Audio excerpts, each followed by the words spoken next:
Now let's talk about concentration. Concentration refers to how much solute is dissolved in a given amount of solvent.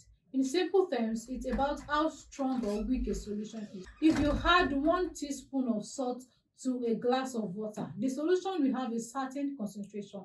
But if you add more salt, the concentration of the salt in the water increases. So, concentration is all about how much solute is in a solvent. A high concentration means there is a lot of solute in the solvent. Think of a strong tea or a salty ocean.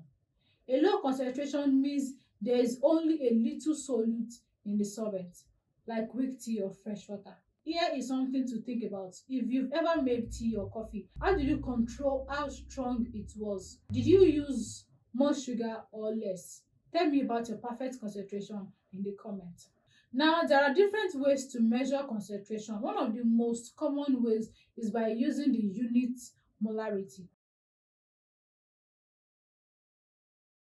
Molarity is a measure of concentration that tells us how many moles of solute are dissolved in 1 liter of solution. Molarity helps us quantify how concentrated a solution is. For example, if you have 1 mole of salt dissolved in 1 liter of water, that's 1 molar solution. If you have 2 moles of salt dissolved in the same amount of water, it will be 2 molar solution, which is more concentrated.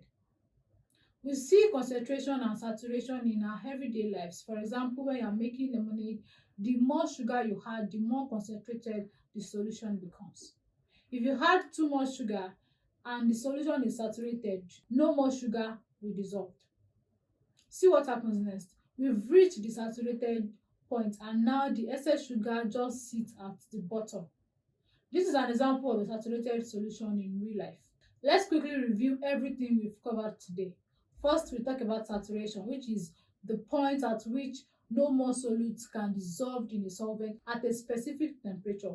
When a solution is saturated, any extra solute will not dissolve. Then we talk about supersaturation, which is a solution that holds more solute than it normally can at a given temperature. It's an unstable state that can crystallize if disturbed. Next, we also talk about concentration. And I said it is how much solute is dissolved in a solvent. High concentration means a lot of solute and low concentration means only little solute. Now that you know all about saturation and concentration, I have one last challenge for you. Can you think of a solution you've encountered today, maybe in your kitchen or at school, that is saturated or perhaps one that is concentrated? Share your examples in the comment section. Thanks for watching. If you enjoyed this video, hit the like button and share with your friends. And don't forget to subscribe for more chemistry lessons. Until next time, keep experimenting and stay curious. Bye.